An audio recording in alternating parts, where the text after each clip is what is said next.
Hi guys, welcome back to my channel. So, quick review lang regarding sa nabili ko sa Carhartt. First time kong bumili sa Carhartt. Kasi yun yung first store dito sa Philippines sa Rockwell, Makati. So, ito siya, tote bag siya. Ang nakalagay is work pocket two-way bag. So, here's the bag itself.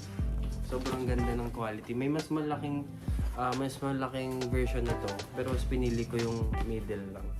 So ito yung paper bag, brown paper bag lang ng Carhartt, and then nakalagay lang yung bag dito sa plastic. And then balik tayo sa bag itself. Alam niyo naman yung material ni Carhartt, sobrang tigas. So gagawin ko siyang pang daily, syempre. And then yung button niya, ito lang yung pinaka-button niya. May logo lang ni Carhartt, work in progress. And then, pwede siyang tote bag.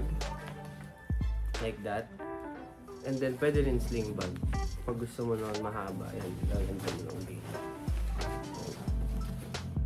Or, hawak mo lang na ganito.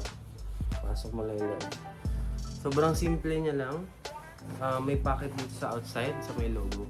Yan dito. Siguro, pwede mo lagay mga susan mo or barya. And then, inside, feel ko may malagay ka namang good amount of mga things dyan. Medyo malalim naman siya. Tsaka pag tote bag kasi versatile eh. And then may mini lang siya dito. Parang pocket inside. Pwede yung mga wallet and dito. And then may dito yung wash towel dito. Carhartt. So yun lang guys. Thank you for watching.